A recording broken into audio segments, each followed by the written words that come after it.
Chapter 1. The Stillness Before the Storm. There is a moment before every storm when the air grows strangely quiet. The winds have not yet howled, the skies have not yet cracked open with thunder, but you can feel it, deep in your chest, the weight of something about to arrive. That silence is not peace. It is tension. It is the universe holding its breath. And in that silence, the world tests you. For it is not the storm itself that breaks most people. It is the panic before the first drop of rain, the collapse of the mind before the first strike of lightning. Men and women, nations and empires, civilizations themselves, have been lost not in the storm itself, but in the frantic blindness of their own fear. To stay calm when the world shakes, this is not simply discipline, it is mastery. It is the very root of leadership, of survival, of greatness. Abraham Lincoln once stood in a hall where whispers of rebellion filled the air like smoke. A nation tearing itself apart, brother against brother, soil soaked with hatred before blood even touched it. And yet he did not tremble. He did not lash out in panic. He stayed still, eyes steady, words weighed, heart unbroken. That stillness gave him power. That stillness carved his name into eternity. Calmness is not the absence of emotion. Calmness is the presence of control. But let us be honest, control is no gift. It does not come wrapped in silk. It does not fall from the heavens. It is forged like steel. It is earned through the 1,000 trials where fear whispered in your ear and you answered, "Not today." Every one of us has faced moments where the storm threatened to break us. Perhaps it was the trembling silence before you spoke your truth in a room filled with doubters. Perhaps it was the instant your life shifted, when you lost the job, when the doctor called with results, when betrayal left you on the floor gasping for meaning. In those moments, the world waits to see how you will answer. Do you know what Henry Ford did when he faced ruin? When his first 2 companies collapsed, and investors called him a fool. He did not let the storm dictate his future. He did not flail against the winds. He stood firm, he thought clearly, he carved through chaos with reason, and from that clarity rose the motor company that carried the world into a new age. Stay calm. Think smart. That is the command. For when the storm comes, people will look for a leader, not among those who shout the loudest, but among those who stand tallest in silence. The generals who hold their composure on the battlefield. The entrepreneurs who face bankruptcy and still see the seed of an empire in their hands. The parents who hold their children close and say, "We will make it through." The world has always belonged to those who can think when others are drowning in noise. And make no mistake, life will test you.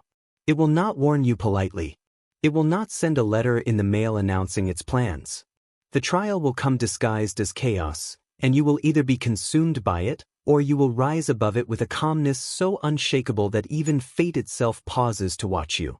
Think of Thomas Edison. 10,000 failures. 10,000 storms tearing at his vision. Each one enough to break the ordinary man into dust. Yet what did Edison say? "I have not failed. I've simply found 10,000 ways that won't work." Can you imagine that stillness of mind? Can you imagine that refusal to panic, to despair, to surrender? His calmness was his fortress. His clarity was his weapon. And because of that, the world glows with light in the darkness. Critical thinking is not some abstract philosophy written in ivory towers. It is not the sterile logic of textbooks. It is survival. It is weaponry. It is the art of navigating storms without becoming the storm yourself. The man who can stay calm when insulted, wins. The woman who can stay calm when betrayed, endures. The leader who can stay calm when armies march against him, prevails. History is clear. Panic is death. Clarity is life. Do not think calmness is weakness. A lion sitting in silence is not weak. A lion does not need to roar at every shadow. A lion waits, watches, decides, and then, at the right moment, acts with precision. Calmness is not passivity, it is discipline over chaos. In our age of noise, calmness is rebellion. The world will try to steal your focus with 1,000 distractions, break your attention with endless noise, hijack your emotions until you react without thought. But the one who stays calm becomes untouchable. Because calmness leads to thought. And thought leads to mastery. And mastery builds empires. Andrew Carnegie once walked through the steel mills of Pittsburgh, the air thick with smoke and fire, his competitors falling apart under pressure. But he, calm, calculating, deliberate, turned chaos into strategy, strategy into fortune, fortune into legacy. He was not the strongest. He was not the loudest. He was the most focused. That is the truth of calmness. It is not just peace. It is power hidden beneath silence. So I ask you, when the storm comes, when the silence before the chaos tightens around your chest, when fear tempts you to panic, will you crumble or will you breathe? Will you scatter like ashes in the wind, or will you anchor yourself in the bedrock of your reason? Stay calm. Think smart. For the storm is coming, not once, but again and again. The question is not whether you will face it. The question is who you will become in its midst. Because the world is waiting. Your life is waiting. And history only remembers those who chose stillness, clarity, and unshakable will when the skies turned black. This is where your story begins. Chapter 2. The Fire Within the Mind. There comes a time when every human being must confront not the external world first, but the empire within their own mind. For it is not the battlefield outside that defeats us, but the battlefield inside.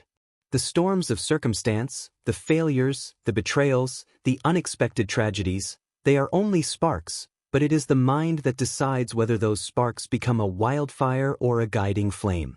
Critical thinking in difficult situations begins not with external strategy, but with the ability to master the fire of thought. To discipline the inner voice that screams when fear arises, to interrogate your own assumptions before you act blindly, to analyze not only what is happening but how your own mind is reacting to it. The one who understands his own mind cannot be controlled by circumstance, and the one who cannot understand his own mind will always be a slave to events. Consider Marcus Aurelius, the Roman emperor, surrounded by betrayal, war, and plague. He was not merely a ruler of men, he was a ruler of himself. His writings still echo across centuries. You have power over your mind, not outside events. Realize this and you will find strength. This is the essence of calm thinking in crisis. The disciplined mind does not confuse noise with truth. It does not rush to conclusions, does not surrender to the first impulse of fear or anger. It waits. It observes. It weighs. It judges. Then it acts. And yet, do not mistake calmness for delay. True calmness is not paralysis. It is clarity. The samurai of ancient Japan trained to walk into battle with death already accepted, so that no strike of the enemy could shake them from their course. Their calmness was not inaction. It was the stillness before decisive action, the razor-sharp clarity that allowed them to strike with precision while others drowned in chaos. This is the art of thinking smart under pressure, to train your mind until it does not betray you when you need it most. When the building is burning, when the market crashes, when betrayal cuts you to the bone, when your future seems to collapse in a single moment, you must remain steady enough to separate illusion from reality. The untrained mind reacts to shadows as though they were monsters. The disciplined mind waits for light and then strikes the real enemy. History gives us countless examples. When Walt Disney faced bankruptcy and humiliation, when his company was torn apart by lawsuits, when people laughed at the idea of a cartoon mouse changing the world, he did not crumble. He stepped back, thought clearly, saw the vision beyond the noise, and pressed forward with unshakable conviction. He was calm not because the world was easy, but because his mind refused to be broken by temporary storms. That is critical thinking, the refusal to surrender the throne of your mind to the chaos of the moment. To stay calm, you must train yourself to separate the signal from the noise. Most people in difficult situations drown in irrelevance. They panic about what cannot be controlled, they waste energy on rumors, they burn themselves in the fire of imagined outcomes. But the wise strip away the unnecessary. They ask, what is essential here? What truly matters? What decision will move me forward instead of deeper into confusion? That clarity is not a gift of chance. It is a skill earned through constant reflection, through the discipline of sharpening the mind day after day until the blade of thought cuts through chaos with ease. Andrew Carnegie built his empire not because he never faced obstacles, but because he could hold a vision steady in his mind while others lost themselves in panic. In the midst of economic collapses and ruthless competition, he thought strategically, not emotionally. He saw not just the fire of the moment, but the structure of decades. He remained calm, thought smart, and the steel of his mind built the steel that built the modern world. This is the call. Do not let your emotions be the dictators of your fate. Emotions are real, yes. They are signals, like thunder before the rain. But they are not the truth itself. If you allow anger to dictate your words, if you allow fear to dictate your choices, you surrender your power. To be calm in the storm is not to deny fear. It is to look at fear in the eye and decide to think anyway. The critical thinker in a difficult situation asks questions instead of reacting blindly. What exactly is happening? What part of this do I control? What assumptions am I making that might not be true? What would this look like from the outside, through the lens of history? These questions slow down panic, cut through illusion, and turn chaos into solvable problems. That is why the calm mind wins. Because while others waste themselves on screaming and running, the calm mind is already finding the path forward. Think of Edison once again, working late into the night, failure after failure, the pressure of doubt crushing him with every experiment. Most men would have broken. Most men would have called it impossible. But Edison did not allow failure to define his thinking. He remained calm, analyzed, adapted, thought clearly, and from that refusal to surrender came the light that illuminated the world. Your mind is the fortress. Your thoughts are the guards. If the guards are weak, the enemy will march in unchallenged. But if the guards are strong, disciplined, and watchful, no storm, no betrayal, no disaster can breach your gates. The storm may rage outside, but inside you will be untouchable. This is not theory. This is not poetry. This is survival, leadership, and power. Every empire that has lasted, every leader who has risen, every innovator who has changed the course of history, mastered not only the world outside but the world within. They stayed calm when it mattered most. They thought smart when others broke. They saw clearly when the fog blinded the masses. And so must you. Chapter 3. Clarity in the Fog. There are moments in life when everything seems to blur, when nothing appears solid, when the ground itself feels like shifting sand beneath your feet. You look ahead and see no clear path, only fog, uncertainty, and shadows. And in those moments, most people collapse. They either run aimlessly, hoping to stumble into safety, or they freeze in fear, waiting for the fog to pass on its own. But clarity is never given freely. Clarity must be created. The mind that has been trained to think critically does not wait for the fog to vanish. It pierces through it. Clarity is not the absence of uncertainty. Clarity is the ability to see what matters when everything else is hidden. And those who cultivate clarity become leaders in a world blinded by confusion. Abraham Lincoln knew this better than anyone. In the darkest days of the Civil War, when both friend and enemy doubted him, when his cabinet was fractured, when the blood of young men painted the fields of America, the fog of doubt was everywhere. But Lincoln understood that if he did not hold clarity in his heart, if he did not know exactly why the Union must endure, then no soldier would have the courage to fight, no mother would send her son, no nation would survive. His clarity was not merely political, it was spiritual. It was the conviction that even if he walked alone through that fog, he carried the torch of reason, of unity, of destiny. That is the essence of clarity, to know, without hesitation, what your mission is, even when the world itself cannot see it. When you enter difficult situations, you must discipline yourself to ask, what is the core truth here? Not the noise, not the rumors, not the gossip, not the exaggerated fears, but the truth. In times of crisis, truth is oxygen, and clarity is the act of breathing deeply when others are suffocating. Henry Ford did not invent the automobile. Others had built engines, others had experimented with machines. But where they saw fog, complexity, impossibility, Ford saw a simple truth. The automobile must not be a luxury for the rich, it must be a tool for the common man. That clarity of vision turned his company into a revolution. The assembly line was not merely a method, It was the manifestation of clarity. He stripped away everything unnecessary, every waste of motion, every wasted thought, until all that remained was efficiency, power, and progress. And from that clarity, the modern world was born. Clarity does not mean you know every step of the path. It means you know the direction of the mountain you are climbing. It means you know which principles you will not betray, no matter how thick the fog becomes. It means that in the noise of crisis, when every voice is screaming for attention, you can silence the chaos long enough to hear your own compass. Think of the explorers who sailed across oceans with no map, only stars and conviction. Ferdinand Magellan, Christopher Columbus, countless navigators of unknown waters, all of them entered fog, storms, and horizons no one had ever seen before. Did they know exactly what awaited them? But they knew with absolute clarity why they sailed: to discover, to expand, to prove the impossible possible. That clarity carried them where fear would have turned others back. Your life will present you with fog of its own: career decisions, betrayals, losses, overwhelming changes. The temptation will always be to panic, to flail, to run in circles. But if you want to rise, you must practice the discipline of clarity. Separate the signal from the noise. Find the one truth that matters. Hold it. Build on it. Act from it. Walt Disney faced the fog when his dream of Disneyland was ridiculed as madness. Who would spend money to walk into a park of fantasy? They said.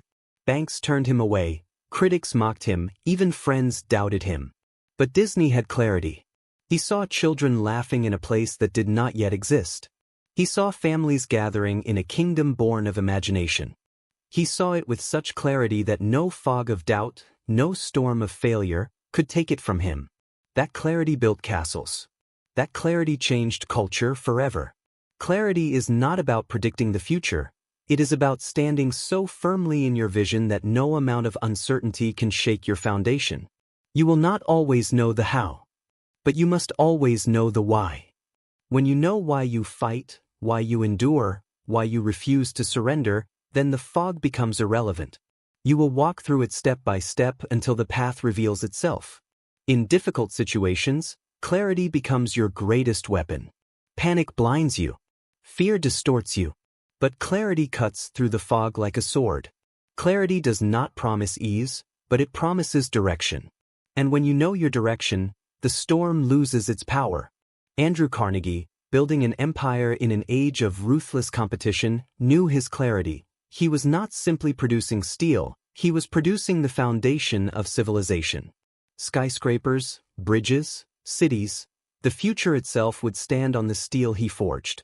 That clarity allowed him to endure attacks, to withstand collapses, to keep moving while others fell. He did not drown in confusion. He saw the truth and he built from it. So, in your own life, you must learn to do the same. When the fog closes in, stop. Breathe. Ask, what is real here? What matters most? What can I do today that moves me one step closer to the mountain I have chosen? That is clarity. That is critical thinking in the fire of uncertainty. Do not wait for the fog to lift. Do not hope for certainty. Forge clarity within yourself, and you will carry a torch that no storm can extinguish. Chapter 4. The Horizon of Vision. Every great achievement begins not in the world outside, but in the unseen landscapes of vision. Vision is not a luxury. Vision is not a decoration for dreamers. Vision is the very foundation upon which all endurance, all progress, all greatness is built. When life collapses into difficulty, when every door slams shut, when the fog of confusion blinds the masses, it is vision alone that separates the defeated from the victorious. Vision is the art of seeing what does not yet exist as though it were already standing before you. It is the ability to look at an empty field and see a city, to look at darkness and see light, to look at brokenness and see a cathedral rising from ruins. Without vision, even the strongest will crumble under the weight of circumstance. With vision, even the weakest can carry mountains on their back. Consider the builders of Rome. They did not simply lay stones, they carried an idea that their empire was destined to endure for centuries, to stretch across continents, to shape the world. That vision was greater than hunger, greater than fear, greater than the pain of labor. The stones lasted because the vision was stronger than the suffering. When Thomas Edison worked tirelessly, failing thousands of times, he did not see broken experiments. He saw a world illuminated. When Henry Ford faced ridicule for daring to mass-produce automobiles, he did not see impossibility, he saw millions of families driving into a new age. When Walt Disney faced bankruptcy, betrayal, and rejection, he did not see ruin. He saw castles rising, laughter echoing through generations, dreams made tangible. Vision is the ability to anchor yourself to the horizon while walking through storms. It does not eliminate difficulty, but it transforms difficulty into fuel. Obstacles that break the visionless become stepping stones for the visionary. Vision requires clarity, but it demands more than clarity, it demands faith. Faith not in blind hope, but in the power of persistence, discipline, and strategy guided by a relentless picture of the future. It is not enough to survive the storm, you must see the shore beyond it. You must see the destination when no one else can, and you must walk toward it as if the map were already written. Think of Abraham Lincoln once again. He did not merely fight to preserve a political union. His vision was far greater, a nation reborn, a people free, a democracy unbroken. Without that vision, the sacrifices of the Civil War would have been meaningless. Without that vision, he could not have endured the crushing pressure of failure, nor the weight of death and doubt. It was vision that made endurance possible. Vision is dangerous. It will make you misunderstood. It will make you mocked, doubted, resisted. For vision sees what others cannot, and most men fear what they cannot see. When the Wright brothers spoke of human flight, they were ridiculed. When Carnegie envisioned towers of steel scraping the sky, he was called insane. When Disney described a kingdom of fantasy, banks laughed in his face. But history is not written by those who laughed. History is written by those who dared to hold the vision until it became reality. To think smart in difficult situations is to constantly return to your vision. Ask yourself, what am I building that is bigger than this storm? What is the horizon that no setback can erase? Without a vision, the smallest challenge will break you. With vision, even the greatest mountains become milestones. Vision is not daydreaming. Vision is not fantasy. Vision is discipline. It is strategy. It is the refusal to accept the present as final. It is the relentless shaping of reality into the image of your conviction. And when you hold that vision, difficulties become temporary, but the horizon remains eternal. Andrew Carnegie once said, "Aim for the highest." His empire was not built on short-term thinking. His steel forged the framework for generations because his vision was always beyond the immediate, beyond the moment. He thought in decades, in centuries, while others thought in days. That is why his name is carved into history, while so many of his competitors have been forgotten. Vision does not only belong to the titans of history. It belongs to you. It belongs to the man fighting for his family, to the woman building her future, to the student shaping their path, to the leader guiding their people. Vision is universal. It is the human weapon against despair. So I ask you now, what is your vision? Do you carry one, or do you wander in the fog of other people's noise? Have you built in your mind a future so clear that no setback, no betrayal, no disaster can take it from you? Because until you have vision, you will remain a slave to circumstances. With vision, you become the master of them. The storms will come, the difficulties will rise, but the one who holds a vision walks forward as if destiny itself is guiding his steps. Stay calm. Think smart. See the horizon. And never let it go. Chapter 5. The Furnace of Purpose. Vision may show you the horizon, but purpose gives you the strength to walk toward it when your legs are bleeding and the ground cuts like glass. Purpose is not decoration. It is not a motivational slogan. Purpose is the furnace in the human soul that burns hotter than suffering, stronger than fear, and louder than doubt. Without purpose, vision collapses at the first blow of resistance. With purpose, even the broken can rise, even the defeated can fight again, even the impossible bends to the human will. Every man and woman who carved their names into the stones of history was driven not by comfort, but by purpose. Comfort has never created greatness. Comfort is the enemy of transformation. Purpose, on the other hand, ignites transformation in the very moments when the world tries to crush you.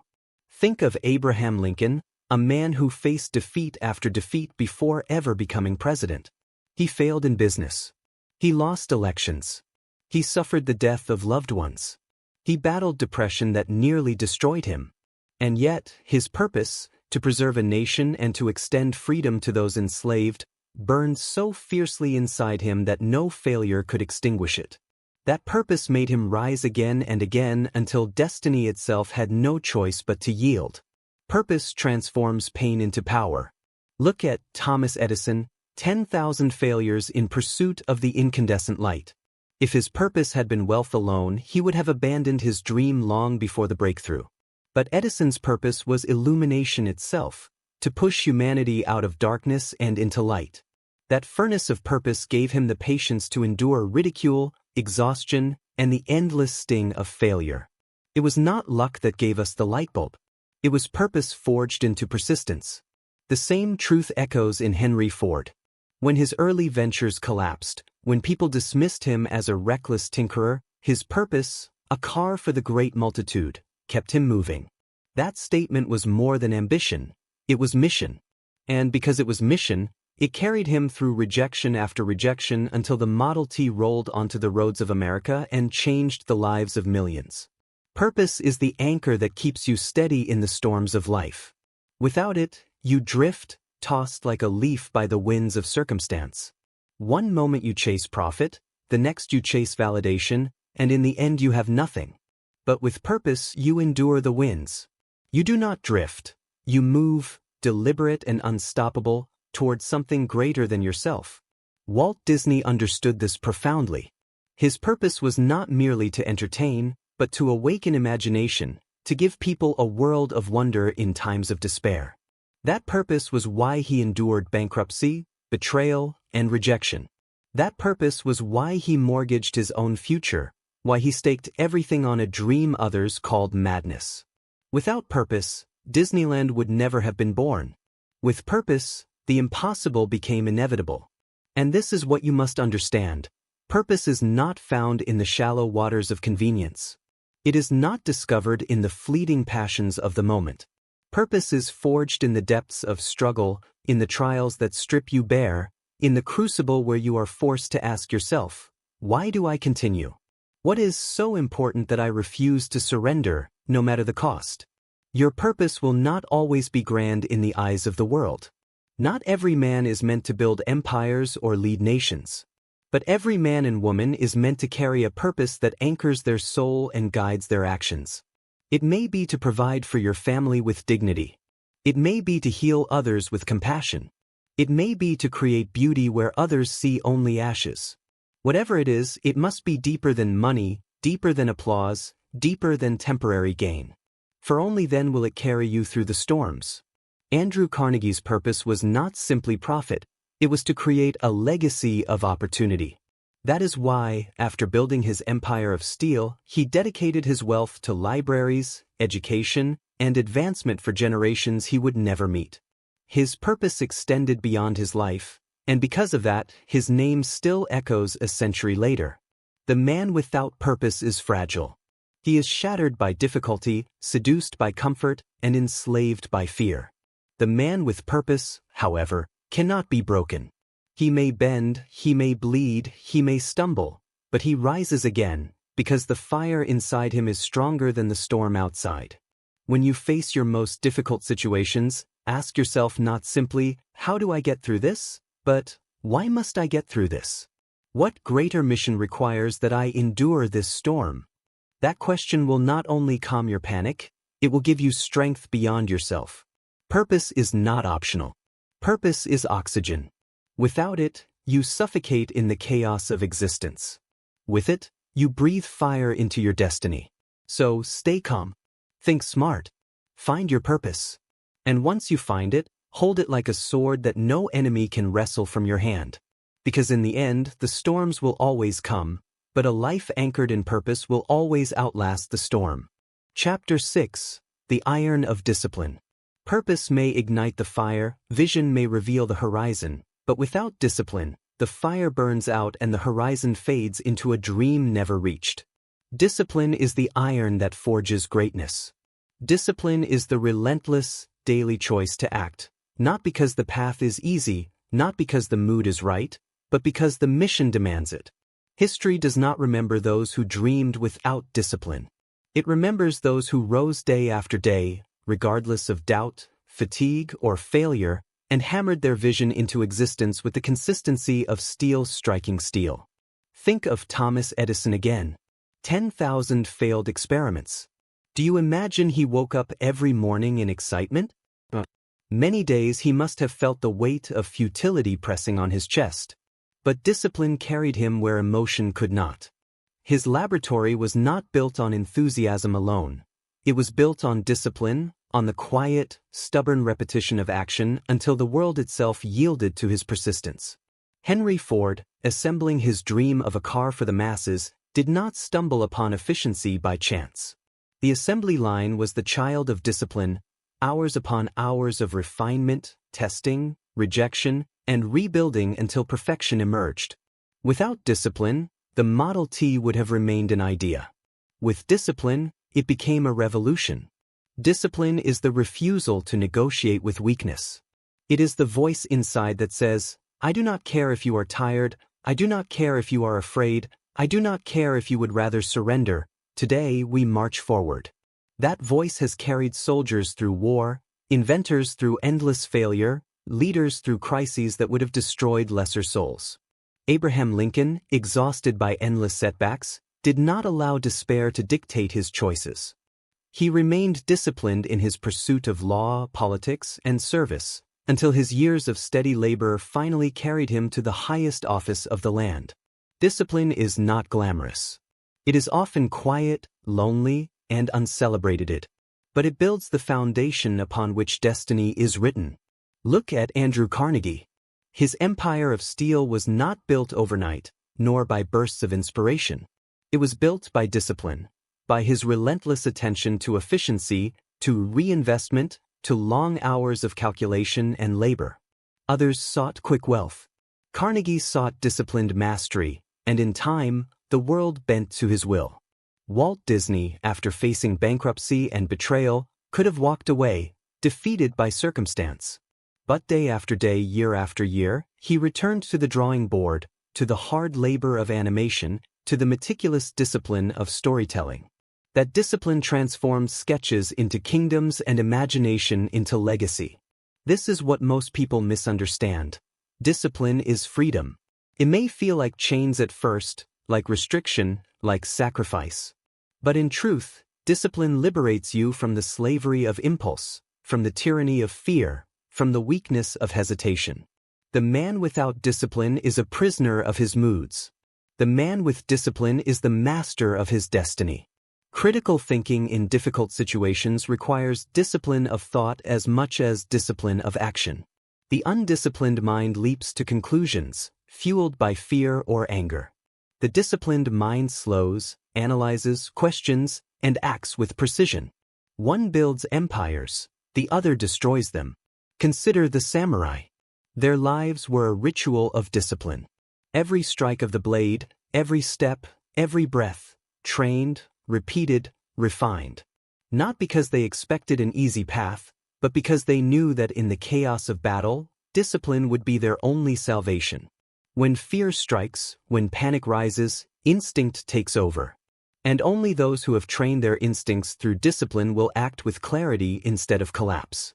Discipline is not born in crisis. It is revealed in crisis. You cannot suddenly summon it when the storm arrives. You must build it in the quiet hours, in the unseen routines, in the choices no one applauds. You must train your mind, your body, your will, until discipline becomes who you are. Then, when the storm comes, you will not have to think. You will already be prepared. Discipline is the bridge between vision and reality. Without it, your dreams remain fantasies. With it, your dreams become monuments. So when difficulty strikes, do not ask for ease. Ask for discipline. When the storm rages, do not pray for comfort. Pray for the strength to remain consistent. For discipline, more than talent, more than luck, more than intelligence, is the trait that builds the unbreakable. Stay calm. Think smart. Forge the iron of discipline, and the world itself will bend before your persistence. Chapter 7. The Sword of Action. Discipline sharpens the blade, but action swings it. Without action, vision is a ghost, purpose is a whisper, and discipline is nothing more than shackles worn in vain. It is action that turns potential into reality. It is action that defines whether a life becomes legend or remains a forgotten possibility. The world is filled with dreamers who never acted, with thinkers who never moved, with disciplined souls who prepared endlessly but never struck. History does not remember those who almost acted. History remembers those who moved, those who dared, those who risked failure for the chance to bring their vision into the world. When Henry Ford looked upon the chaos of his failed ventures, he could have hidden behind discipline alone, endless refinement, endless preparation. But at some point he acted. He placed his vision into steel and wheels, unleashed it onto the world, and changed transportation forever. Without that leap, all the discipline in the world would have meant nothing. Thomas Edison did not simply theorize about the light bulb. He tested, he built, he broke, he rebuilt. His discipline would have been meaningless if it had not been harnessed to relentless action. Thousands of failed prototypes were not thoughts. They were actions, tangible steps that brought humanity out of the dark. Action is the bridge across the abyss of uncertainty.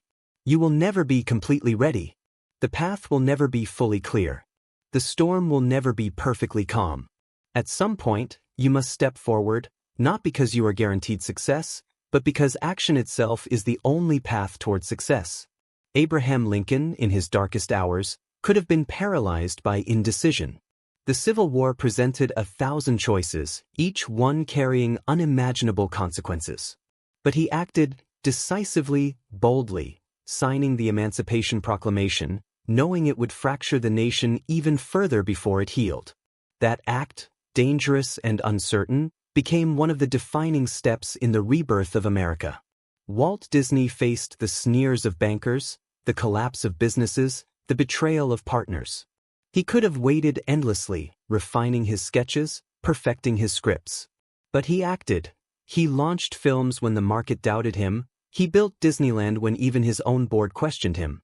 His legacy was not secured by perfect conditions. It was secured by courageous action in imperfect conditions.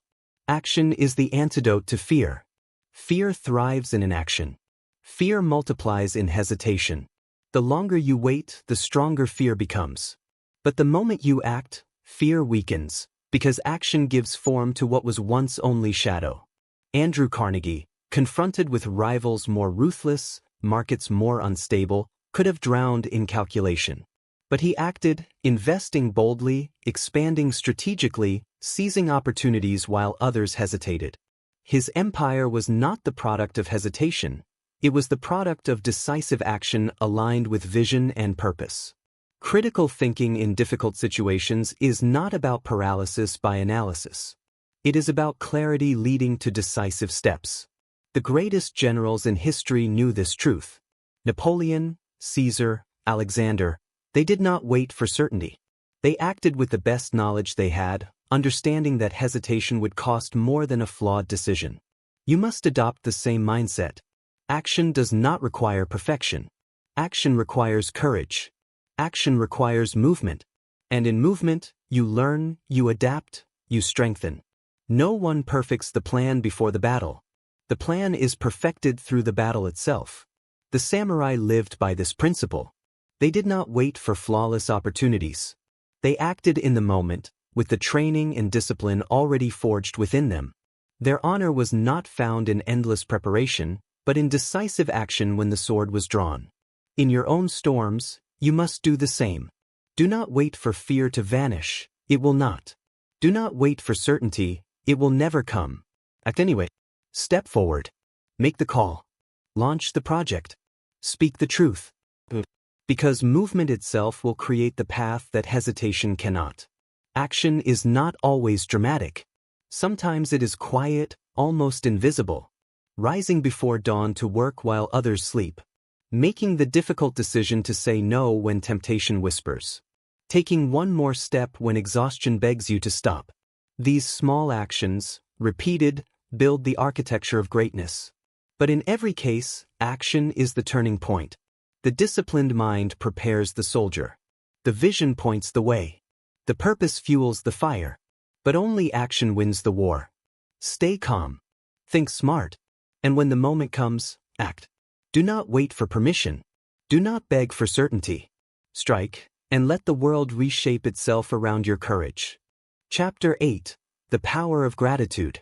When storms rise, when betrayal cuts deep, when failure weighs heavy upon the soul, the natural instinct is to see only what is broken, only what is lost, only what has been torn from your hands. But in those moments, gratitude becomes more than a virtue. It becomes a weapon. Gratitude is not weakness. Gratitude is strength. It is the ability to see clearly in the darkness, to find light in the cracks, to recognize that even in ruin, there are foundations upon which you can build again. Gratitude does not deny pain. Gratitude does not ignore hardship.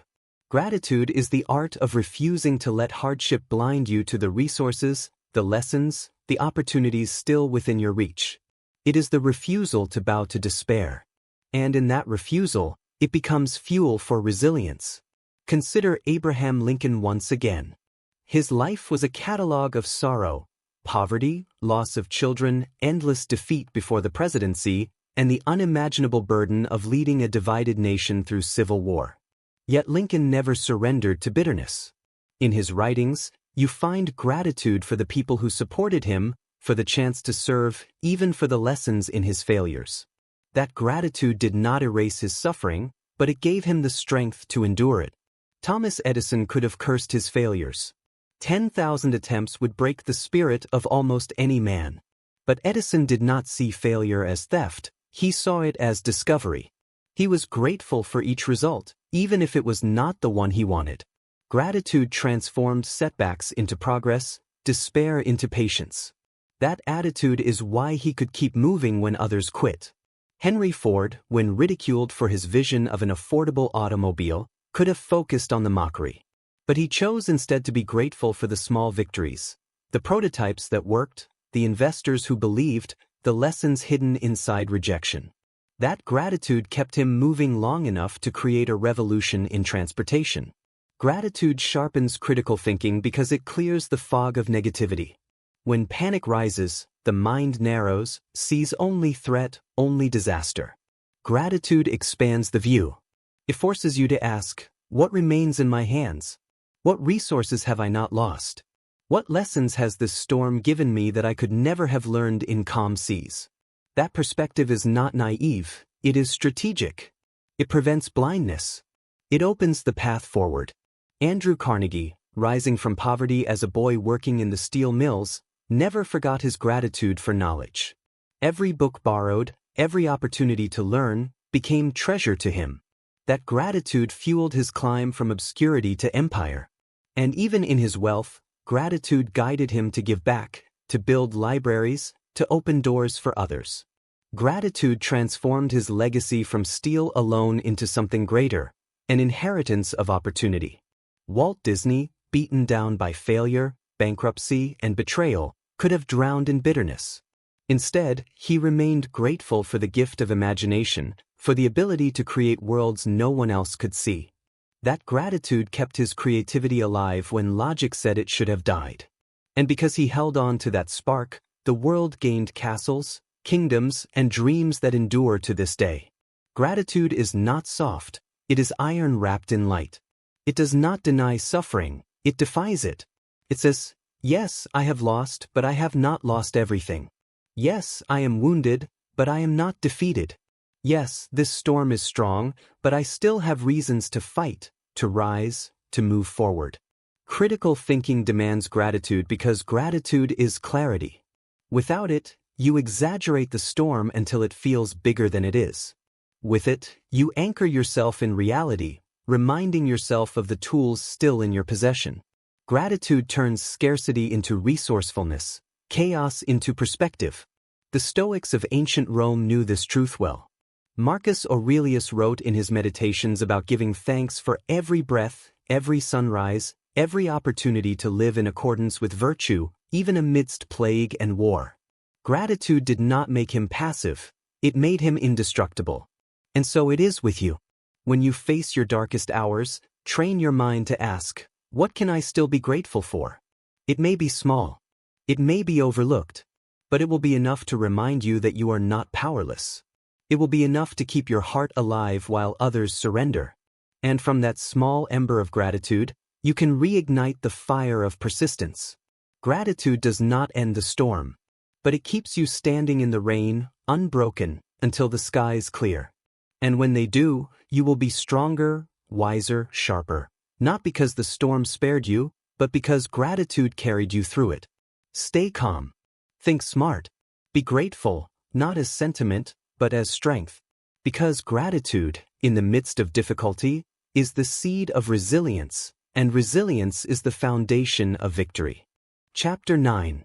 The Strength of Adaptability. If discipline is the iron that keeps you steady, and gratitude the light that keeps you from despair, then adaptability is the fluid strength that keeps you alive in storms that crush the rigid. The oak tree, proud and unbending, shatters when the hurricane arrives. The reed, flexible and yielding, bends with the wind and survives. Greatness belongs not to those who resist change blindly, but to those who adapt, who pivot, who turn the weapons of chaos into tools of progress. Adaptability is not weakness. Adaptability is strategy. It is not the surrender of principles, but the adjustment of tactics.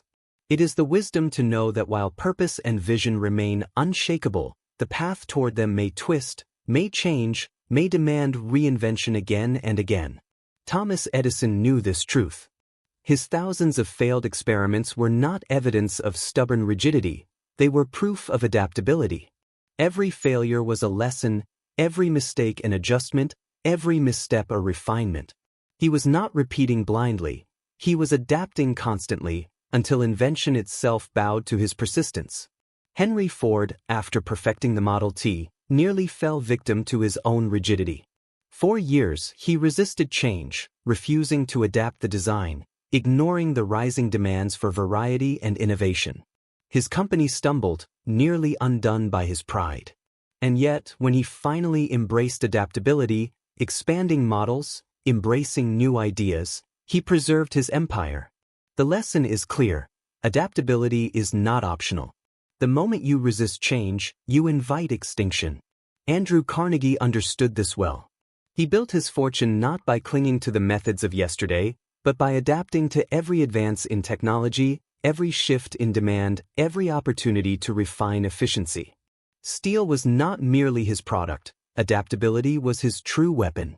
That is why his empire outlasted rivals who could not pivot quickly enough. Walt Disney faced this trial repeatedly. When silent films gave way to sound, when audiences demanded color, when critics declared animation childish, he adapted. He embraced sound when others hesitated, creating Steamboat Willie. He embraced color when others clung to black and white, bringing Snow White to life. He adapted not only to technology but to culture, to the desires of audiences, to the endless march of innovation. And because he adapted, his vision grew beyond films into parks, into global storytelling, into legacy. Adaptability is not a betrayal of purpose, it is its preservation. A river does not flow in a straight line. It bends, it twists, it finds new paths, but it never loses its destination, the sea. So must you. When the path is blocked, you must not shatter against the obstacle. You must bend, find another route, adapt your methods while holding fast to your purpose. The greatest generals of history thrived not by rigid plans, but by adaptation in the heat of battle. Napoleon rewrote tactics mid-campaign. Alexander the Great used terrain, culture, and surprise as weapons, adapting to every enemy. Those who clung too rigidly to one way of fighting were crushed by those who could evolve in real time. In life, you will face the same truth. Markets change. People change. Circumstances collapse. If you cling to what once worked, you may break. But if you adapt, if you keep your vision alive while changing your methods, you cannot be stopped. Adaptability also demands humility. It requires admitting that your first idea may not have been your best, that your plan, no matter how well designed, may need rewriting. Pride is the enemy of adaptability. Gratitude, humility, and clear thinking are its allies. Abraham Lincoln, though guided by an unshakable purpose, adapted his strategies constantly. He shifted generals, adjusted policies, balanced the demands of a fractured nation with the higher mission of unity. Without adaptability, his purpose would have died in rigidity. With it, he preserved a nation. Adaptability is not chaos. It is controlled evolution. It is the art of moving with the storm rather than against it, using its force to propel you forward. The bamboo bends, the oak breaks. The adaptable survive where the rigid perish. Critical thinking demands adaptability because no plan survives contact with reality. To think smart is to prepare yourself to pivot, to shift, to see new angles others are blind to. In crisis, adaptability is not optional, it is life itself. So when the storm shifts, when the ground beneath you cracks, when yesterday's strategies fail, do not panic. Do not cling to what is already dead. Evolve. Change your tactics, but never change your purpose. Stay calm. Think smart. Bend without breaking, and you will rise where others fall. Chapter 10. The Unbreakable Spirit of Resilience. There is a force more powerful than talent, stronger than intelligence, greater even than strategy. It is resilience, the refusal to stay down when the world knocks you to your knees. Resilience is the quiet decision, repeated endlessly, that no matter how hard the storm beats against you, you will rise again. And again. And again. Until the storm itself grows weary of your persistence. Resilience is not glamorous. It is not celebrated in the moment. It is often invisible, lived in silence when no one is watching. It is the entrepreneur who rises after bankruptcy, the student who tries again after failure, the leader who continues to march forward when the weight of defeat crushes his chest. Resilience is the ordinary human turned extraordinary by refusing to surrender. Think of Abraham Lincoln. Defeat stalked him like a shadow. Lost elections, failed businesses, ridicule, depression. Any of these would have been enough to bury another man. But Lincoln rose again. He carried wounds. He carried scars. But resilience is not the absence of scars. It is the decision to keep walking despite them. That is why his name lives forever, while thousands of smoother, easier lives are forgotten. Thomas Edison did not invent resilience, but he embodied it. 10,000 failed attempts. 10,000 nights where despair whispered, "Enough." But Edison refused. His resilience was greater than his failures. His light was born from the fire of persistence, from the strength to rise after every collapse. Henry Ford stumbled through multiple bankruptcies before building his empire. Each failure could have ended him. Investors mocked him, competitors crushed him, society doubted him. But Ford's resilience carried him forward. He saw each fall not as the end, but as the rough draft of victory. His cars rolled not on wheels alone, but on the resilience of a man who would not stay defeated. Andrew Carnegie, born into poverty, worked as a boy in mills that broke stronger men. He could have accepted that life. But resilience burned within him. He clawed his way upward, seizing opportunities, enduring rejection, enduring exhaustion, until he built an empire of steel. Resilience carried him from obscurity to legacy. Walt Disney was betrayed, robbed of his creations, pushed into bankruptcy. Resilience kept him alive when logic said he should give up. Resilience kept him drawing, kept him imagining, kept him building until the name, Disney, became synonymous with dreams themselves. Without resilience, he would be another forgotten animator. With resilience, he became a legend. Resilience is the ability to endure the cycle of defeat without becoming defeated. Everyone falls. Everyone fails. But most never rise again. They accept defeat as final. The resilient understand that defeat is never final unless you refuse to rise. Defeat is not death, it is education. Every failure sharpens, every setback strengthens, every storm hardens the spirit that refuses to break. Critical thinking requires resilience because the path of reason is long and filled with resistance. The world rewards panic, rewards shortcuts, rewards surrender. To stay calm, to think smart, to persist in clarity when the crowd collapses in fear, this demands resilience. It demands that you endure mockery, endure doubt, endure loneliness, without surrendering the throne of your mind. History is the story of resilience. Nations rise from ashes because resilience guides them. Leaders endure assassination attempts, betrayals, wars, and still they move forward. Innovators endure rejection after rejection before their ideas change the world. The resilient bend, but they do not break. They fall, but they rise stronger. You, too, must choose resilience. When your plan fails, rebuild. When your dream collapses, dream again. When betrayal strikes, heal and continue. When fear whispers, answer with persistence. Resilience is not found in comfort, it is forged in fire. The Stoics knew this well. Marcus Aurelius, faced with plague, war, and endless suffering, reminded himself daily that resilience was the key to virtue. Life was never promised to be easy, but resilience made it meaningful. So when your storms come, and they will, remember this: resilience is your proof of greatness. Not your victories, not your wealth, not your applause. Your resilience. Because resilience means that you cannot be owned by failure, cannot be enslaved by fear, cannot be silenced by despair. Stay calm. Think smart. Be resilient. For resilience, more than anything else, is the measure of the unbreakable. Chapter 11. The Furnace of Learning. Resilience allows you to rise again, but rising without learning is merely repetition of failure. To rise and not learn is to walk in circles, to bleed in vain, to collapse again in the same place you fell before. The storms of life are not only trials, they are teachers. Every failure is a lesson written in pain. Every betrayal is a classroom of human nature. Every setback is instruction on the art of endurance. The wise do not curse the storm, they listen to it.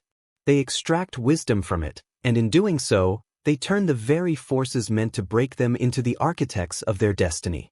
Thomas Edison understood this better than most. When asked about his thousands of failures, he famously declared that he had not failed. He had discovered thousands of ways that would not work. Every mistake was not wasted energy, but tuition paid for the education of invention. His laboratory was not just a workshop, it was a furnace of learning. And that furnace produced not just light, but the principle that failure, when understood correctly, is progress disguised as pain. Henry Ford's failures were brutal. Companies collapsed beneath him. Critics mocked him as a fool who did not understand business. But Ford learned. He studied his mistakes.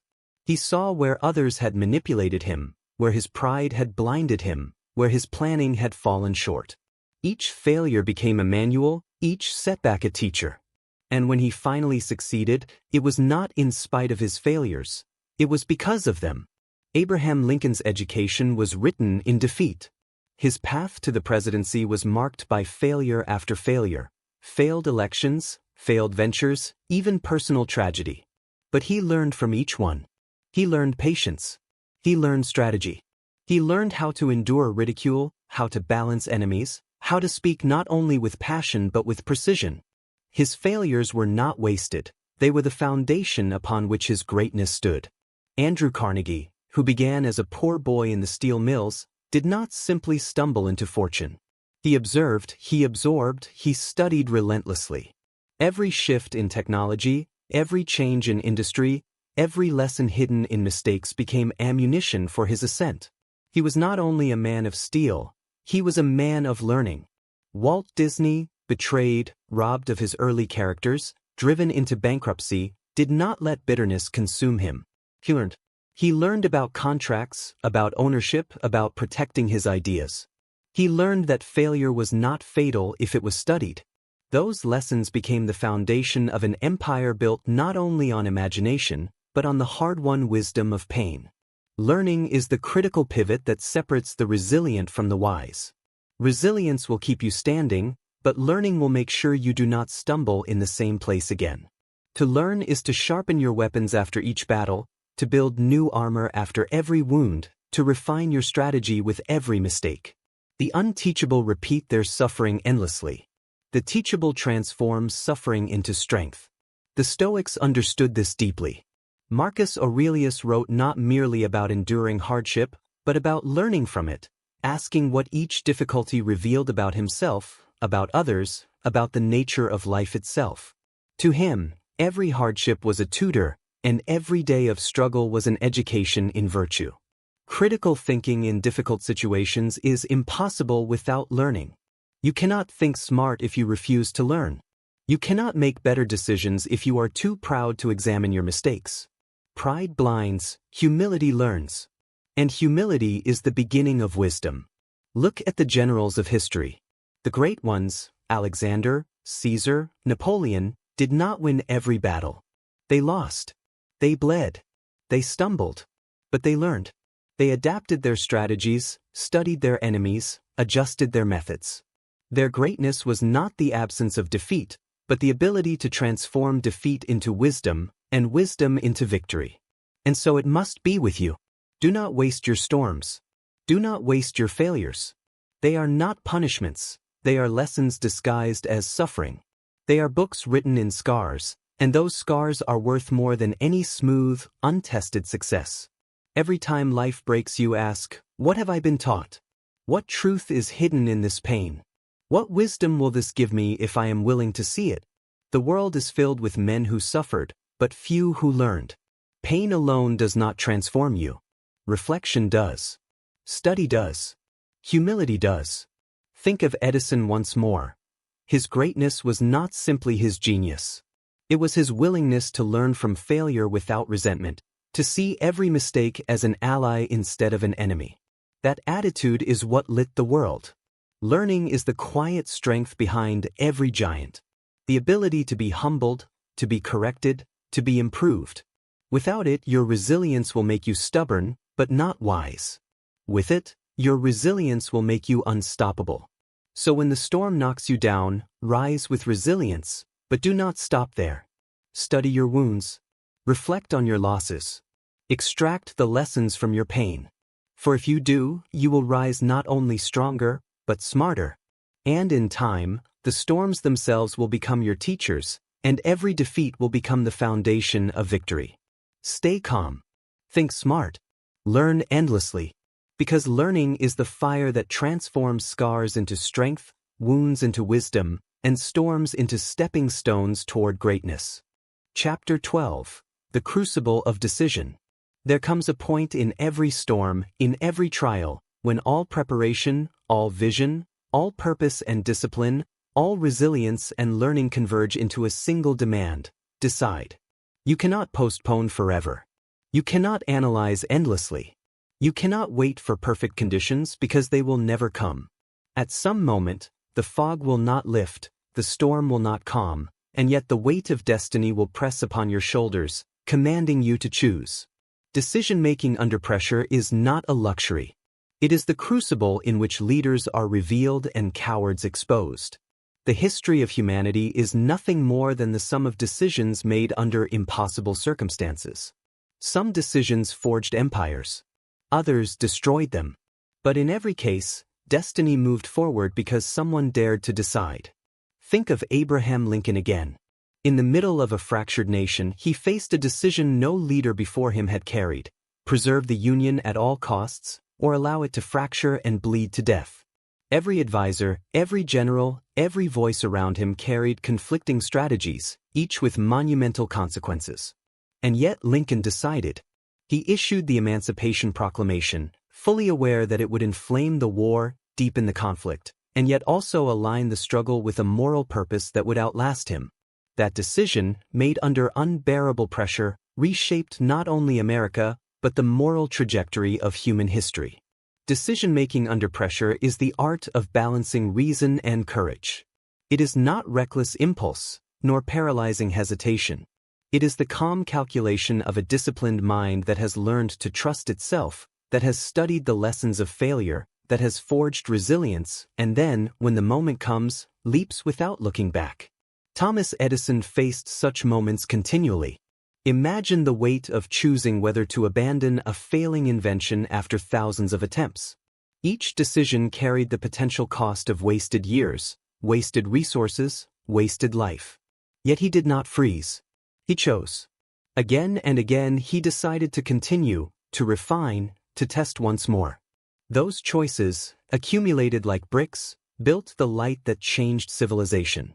Henry Ford, too, was no stranger to the crucible of decision. To invest everything into the risky concept of mass production when others called it folly, to risk his reputation and fortune on a vision no one else believed, these were not easy choices. The pressure of failure, the mockery of peers, the uncertainty of markets, all pressed against him. But Ford decided, and in that decision, he accelerated the modern world. Andrew Carnegie understood this pressure well. In an age of ruthless capitalism, when every decision could mean expansion or collapse, he often chose boldly, investing when others hesitated, seizing opportunities in moments of panic, risking everything when competitors played it safe. His empire was not the result of chance. It was the product of countless critical decisions made under fire. Walt Disney, after being betrayed by his own partners and stripped of his early characters, faced the ultimate choice: give up or start again. It is easy, in the calm of hindsight, to admire his resilience. But imagine the pressure in that moment. Bankruptcy looming, reputation tarnished, doubt flooding his every thought. To begin again required more than imagination. It required the courage to make a decision that defied logic, to commit once more to a dream when the world had already laughed at it. That decision birthed an empire of wonder. Decision-making under pressure is like standing at a crossroads where every road is cloaked in fog, and behind you the fire is closing in. To freeze is to burn. To move is to risk the unknown. But move you must. The difference between the wise and the foolish, the courageous and the cowardly, is not that the wise see everything clearly, it is that they decide with clarity of purpose even when clarity of detail is impossible. The samurai understood this intimately. In the chaos of battle, hesitation meant death. They trained themselves to act decisively, to trust in their preparation, to strike with precision when others faltered. To decide quickly, under fire, was not recklessness, it was survival. The great generals knew the same truth. Julius Caesar, standing at the Rubicon, faced a decision that would determine not only his fate, but the fate of Rome itself. To cross the river with his army was to declare war on the Senate, to risk death, ruin, and disgrace. To retreat was to surrender his ambition and his influence. The pressure was immense, the consequences eternal. He chose to cross. The die is cast, he declared. That decision reshaped the history of the Western world. Napoleon at Austerlitz, Alexander at Gaugamela, Eisenhower on the eve of D-Day, all of them faced moments when hesitation would have destroyed everything. The conditions were never perfect. The risks were always monumental. But greatness is not forged in perfect conditions. It is revealed in decisions made under impossible ones. To decide under pressure requires three things. First, clarity of purpose.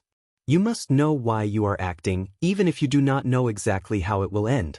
Purpose is the compass that points true when all other instruments fail. Second, discipline of thought.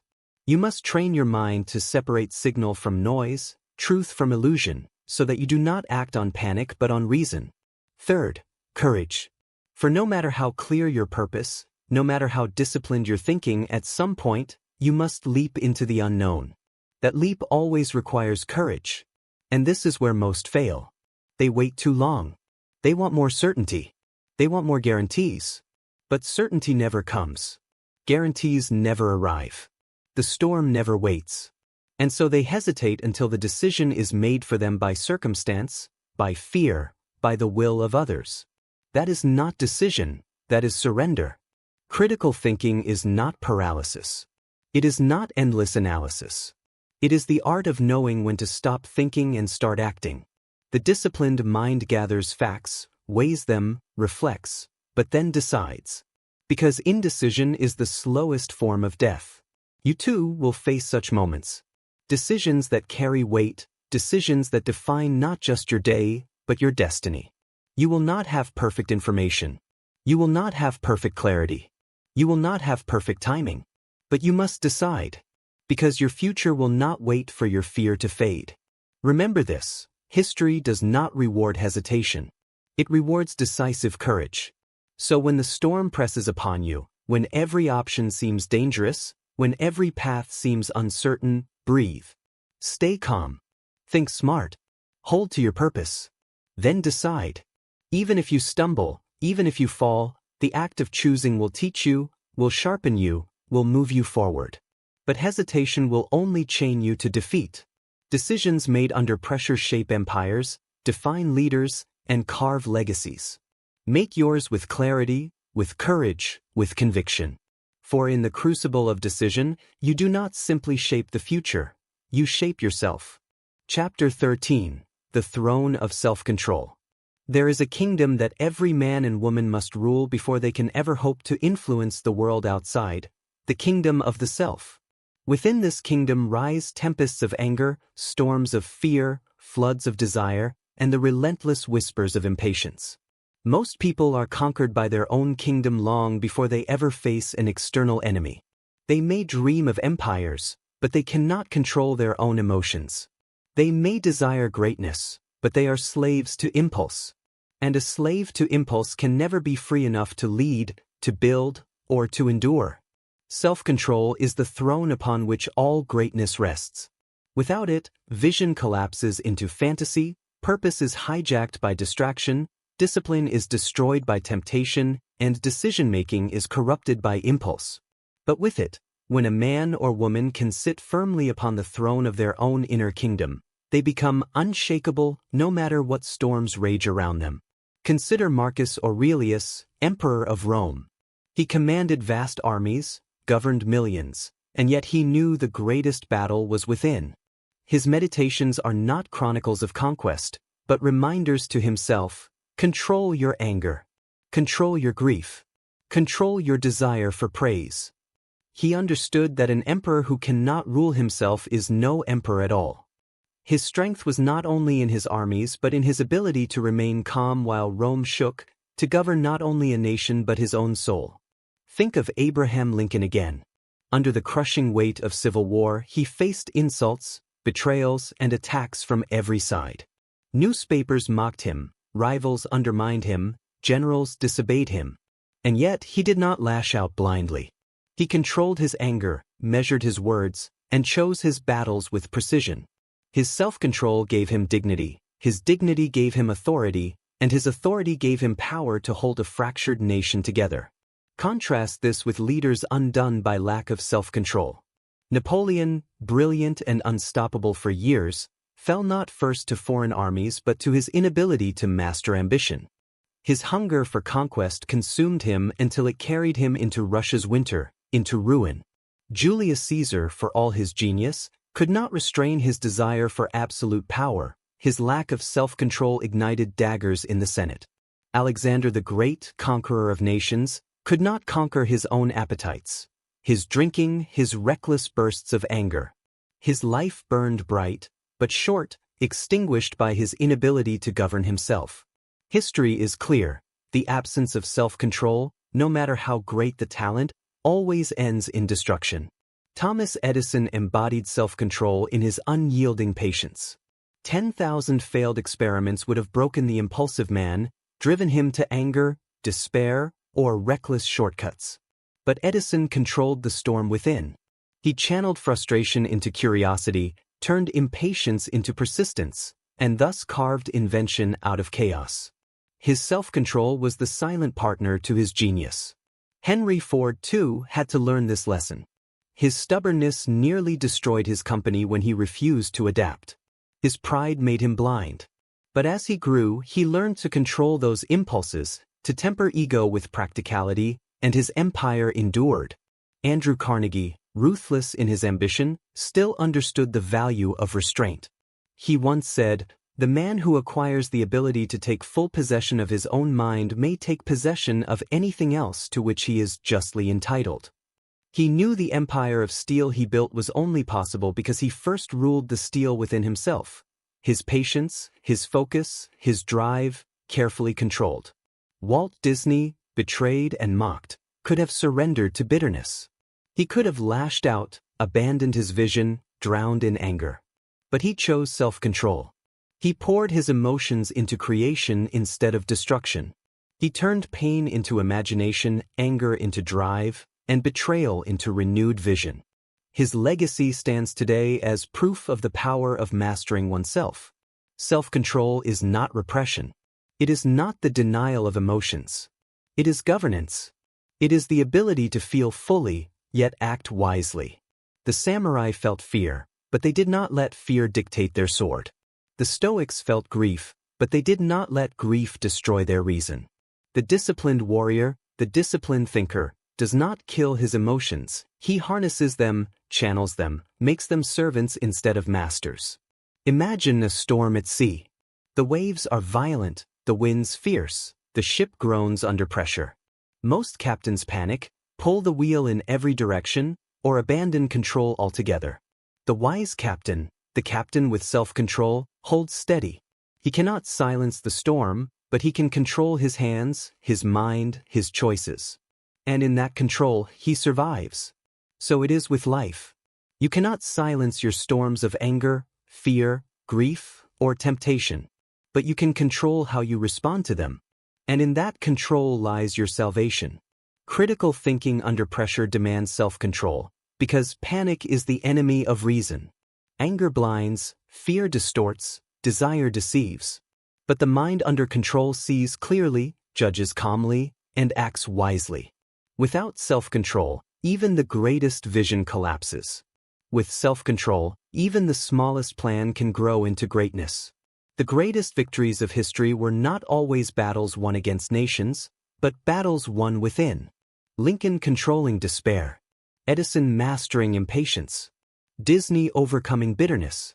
Carnegie restraining pride. Marcus Aurelius silencing anger.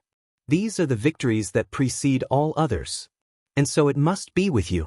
If you wish to endure difficulty, if you wish to think clearly, if you wish to act decisively, you must first sit firmly upon the throne of self-control. Govern your emotions, and your emotions will serve you. Govern your impulses, and your impulses will fuel you instead of betray you. Govern your thoughts, and your thoughts will build the empire of your destiny. For in the end, the storms outside matter far less than the storms within. Conquer yourself, and no storm will conquer you. Stay calm. Think smart. Rule yourself. For the throne of self-control is the foundation of all greatness. Chapter 14. The Power of Focus. There is a truth that separates those who rise to greatness from those who wander endlessly in mediocrity. Focus. Focus is not simply paying attention. It is the discipline of narrowing your energy, cutting away distractions, and driving your entire being into one direction with the force of a spear. A scattered life is a weak life. A focused life is unstoppable. Imagine sunlight. Diffused across the sky, it warms but cannot ignite. But when concentrated through a lens, that same light becomes fire, capable of burning through steel. So it is with human energy. Most men scatter their attention across 1,000 desires, 1,000 distractions, 1,000 impulses. And so they wonder why nothing changes, why they remain trapped in the same cycles of frustration. The few, however, the builders, the creators, the leaders, take that same energy and narrow it. They choose their target. They concentrate. And in that focus, they ignite revolutions. Thomas Edison's genius was not merely in his mind, but in his focus.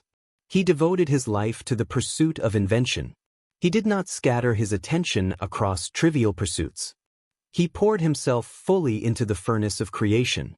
That focus allowed him to fail thousands of times without being broken, because his mind was fixed on one horizon, illumination. Henry Ford did the same. His obsession, his relentless focus, was not wealth, not prestige, but efficiency and accessibility.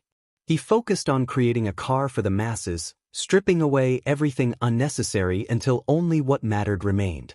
His life was a testimony to the power of choosing one mission and pouring everything into it.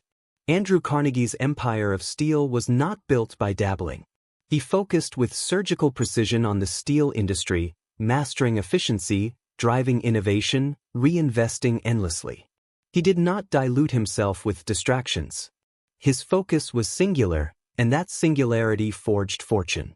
Walt Disney, though mocked and betrayed, never lost focus. He could have been consumed by bitterness, by revenge, by the temptation of easier paths. But he fixed his focus on creation, on imagination, on the dream of bringing joy to the world.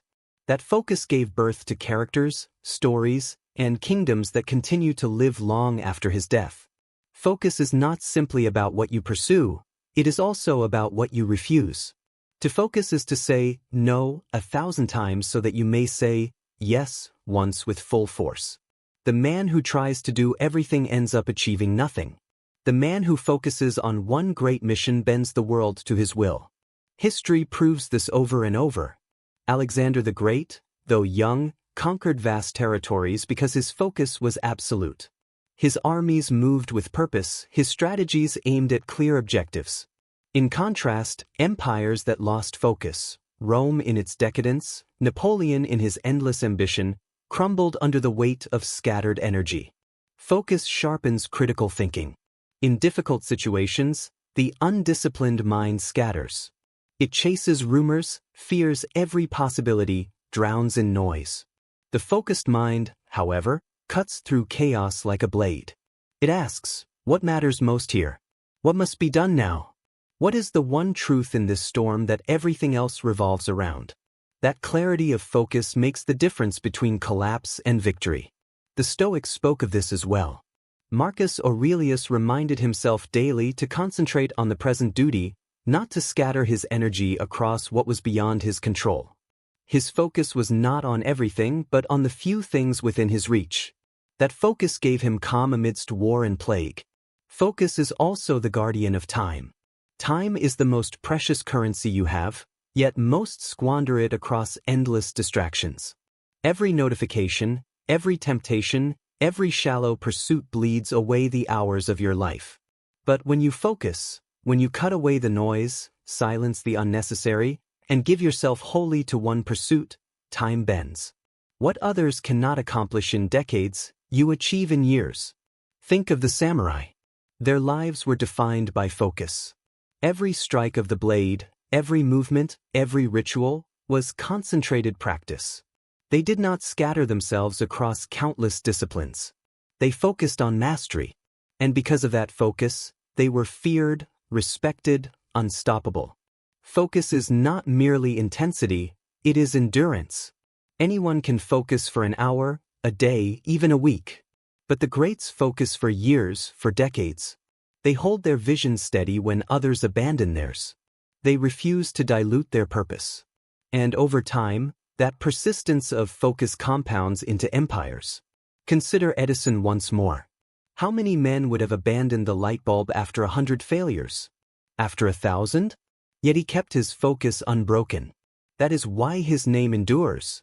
His legacy was written not in bursts of passion, but in decades of unwavering concentration. The danger of a scattered life is not simply failure, it is mediocrity. To fail spectacularly in one pursuit is at least to attempt greatness. But to scatter your energy across 1,000 shallow desires is to waste your life in fragments, never knowing the fire of mastery. So the demand is clear, you must choose. Choose your focus.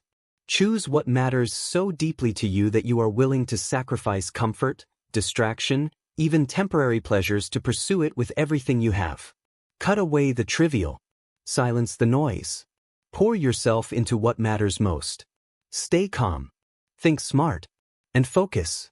For focus turns ordinary men into legends, ordinary effort into revolutions, and ordinary lives into legacies carved into eternity. Chapter 15.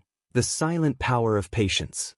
If focus is the spear that directs your energy, then patience is the shield that protects you on the long march toward destiny. Patience is not weakness. Patience is not passivity.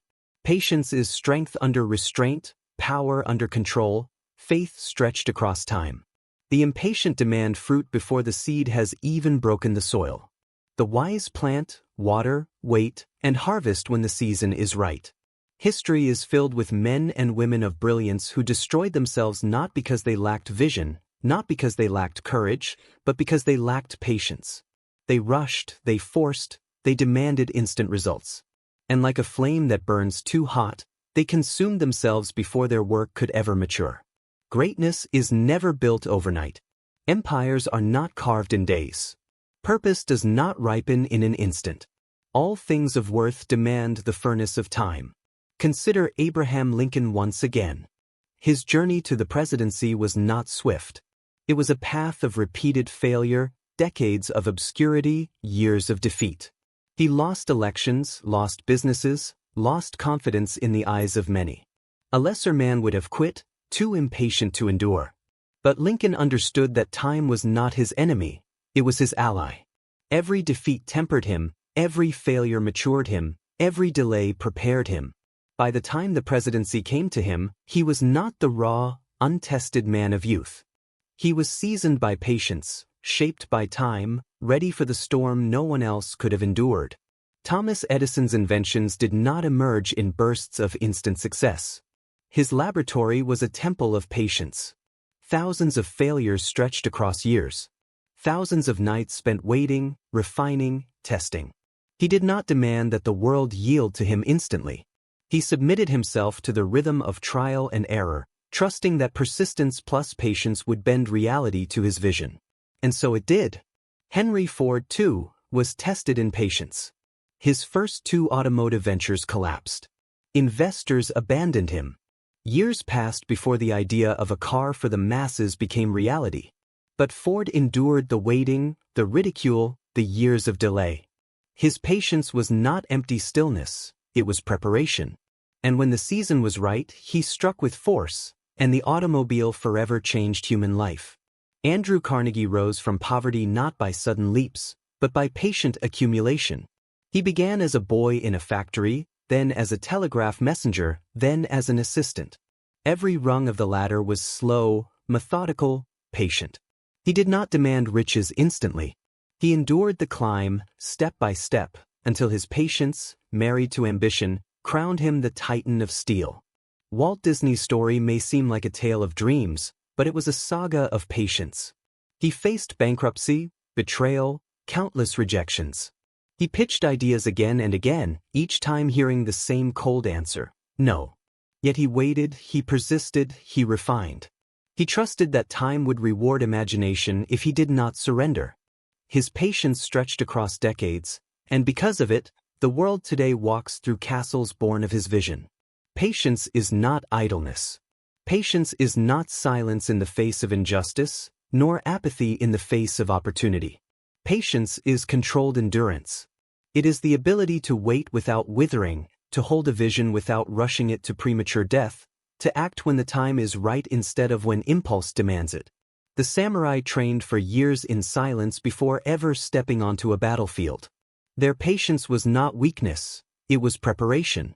A blade forged too quickly will shatter in combat. A blade forged patiently becomes unbreakable. So it is with the human spirit. The Stoics, too, revered patience. Marcus Aurelius reminded himself that nature does not hurry, yet all things are accomplished. The seed does not bloom instantly. The tree does not rise overnight. The sun itself moves slowly across the sky, yet it always reaches its destination. Patience is the rhythm of the universe itself, and those who align with it gain strength that the impatient will never know. Critical thinking in difficult situations demands patience, because pressure demands instant reaction. Panic screams, act now. Decide now. Rush forward. But the disciplined mind, anchored in patience, asks, is this the right moment? Or is this the storm trying to trick me into haste? Many are defeated not by the storm itself, but by their own impatience in it. Julius Caesar, though daring, knew the value of patience. He built alliances, waited for opportunities, calculated his steps. His victories were not blind charges, but patient strategies that matured over years. Compare him to Napoleon, whose impatience for conquest drove him into Russia's winter and into ruin. The lesson is written in blood. Impatience destroys what patience could have secured. Patience also protects against despair. The impatient demand immediate proof of progress, and when it does not appear, they give up. The patient understand that progress is often invisible, that seeds grow roots before they show fruit, that storms may hide the horizon but cannot erase it. The patient endure without proof, trusting that the unseen work is still work. In your life, storms will tempt you to rush. Fear will tell you to act without thought. Despair will whisper that the waiting is pointless. But patience is not wasted time, it is invested time. It is the silent strengthening of roots before branches rise. It is the training of the warrior before battle. It is the slow compounding of effort that one day bursts into transformation. The impatient man lives in fragments. He starts, stops, abandons, and begins again. He builds castles on sand and curses the waves when they fall. The patient man builds on stone, brick by brick, year by year. His progress may be slow, but it is steady. And in the end, it is his house that stands when the storms have passed. So hold patience not as a chain, but as a crown. Embrace the wait. Trust the process. Strengthen yourself in silence while others grow restless. And when your moment comes, and it will, you will be ready, unbroken, unstoppable. Stay calm. Think smart. Be patient. For patience is not delay, it is destiny moving at its proper pace. Chapter 16. The Fire of Courage. All vision, all purpose, all patience, all focus, all self-control, none of it matters if you lack courage. Courage is the spark that sets the machinery of greatness in motion. Courage is the force that separates the dreamer from the doer, the planner from the conqueror, the ordinary from the eternal. Without courage, every virtue collapses into paralysis. With courage, even the smallest soul can defy giants, even the weakest can alter history. Courage is not the absence of fear. Courage is the decision to act despite fear. It is standing firm when your heart trembles, speaking truth when your voice shakes, moving forward when every instinct demands you run. Fear is natural, but courage is supernatural. Fear is the instinct of survival, but courage is the choice of legacy. Think of Abraham Lincoln once more. To sign the Emancipation Proclamation was not a safe decision. It was not a popular decision. It was not even a guaranteed success. It risked splitting the Union even further, igniting greater fury, deepening war. Yet Lincoln chose courage over comfort, principle over safety. His courage outlived his body, carrying his vision into the bones of a nation that still breathes it today. Thomas Edison faced ridicule, exhaustion, and doubt. But courage is not only for battlefields, it is for laboratories, for workshops, for every quiet place where a man chooses to persist when the world says stop. It took courage to risk his reputation on experiments that failed again and again, courage to endure laughter, courage to declare, "I have not failed, I have found 10,000 ways that won't work." Courage kept him at his bench until the darkness itself surrendered. Henry Ford faced armies of critics, financial ruin, and mockery from those who believed cars were toys for the rich. It required courage to declare that one day every family would own an automobile. It required courage to face bankruptcy and still press forward. Courage does not always roar on battlefields. Sometimes it hums in workshops, breathes in boardrooms, and whispers to a man staring at collapse, "Try again." Andrew Carnegie's climb from poverty to empire demanded courage at every step. Courage to leave behind security. Courage to invest when others retreated. Courage to risk when failure seemed certain. His empire of steel was not built on certainty, it was built on decisions forged in courage when fear would have kept him still.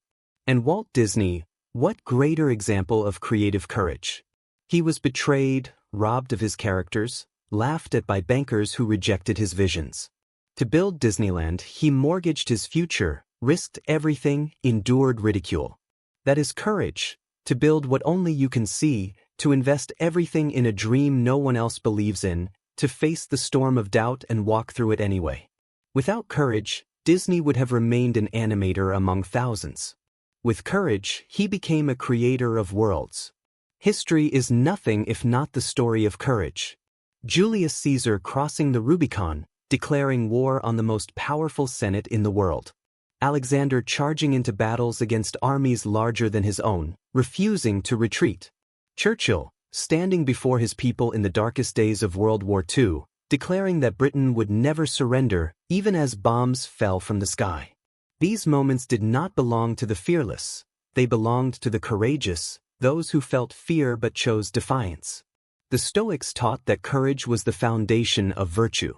Marcus Aurelius wrote of enduring pain, insult, and hardship with steady will. For what use is wisdom if you are too afraid to act upon it? What use is justice if you lack the courage to stand for it? What use is temperance if you are too weak to defend it? Courage is the backbone of every virtue, the fire without which all principles remain silent. Critical thinking under pressure demands courage, because thinking clearly is useless if you are too afraid to act on what you know. You can see the truth, you can know the path, you can have vision, discipline, and patience, but if fear chains your hands, none of it matters. The courageous act when others hesitate. The courageous move when others freeze. And it is always the courageous who shape history. Courage does not always mean charging forward. Sometimes courage is staying still when panic demands retreat. Sometimes courage is silence when anger demands a scream. Sometimes courage is patience when the world demands haste. But always, courage is strength against fear. Fear whispers to every man, "Do not believe that the great were fearless." Lincoln trembled. Edison doubted. Disney feared ruin. Carnegie knew despair. But they did not let fear command them. They felt fear and chose courage anyway. That is why they are remembered. You too will face moments when fear stands before you like a giant. Fear of failure. Fear of loss. Fear of ridicule. Fear of the unknown. And in that moment, you will have a choice: to obey fear or to defy it. To wait until the storm passes or to walk into it. That decision will define you more than any victory, any wealth, any applause. For the courageous man lives fully, even if briefly, while the coward dies 1,000 times without ever having lived. Stay calm. Think smart. And above all, be courageous.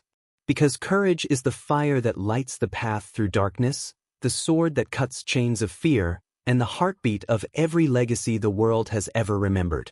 Chapter 17. The Unseen Strength of Faith. There are moments in every life when vision feels too distant, when purpose feels blurred, when discipline is exhausted, when patience seems unbearable, and even courage begins to tremble.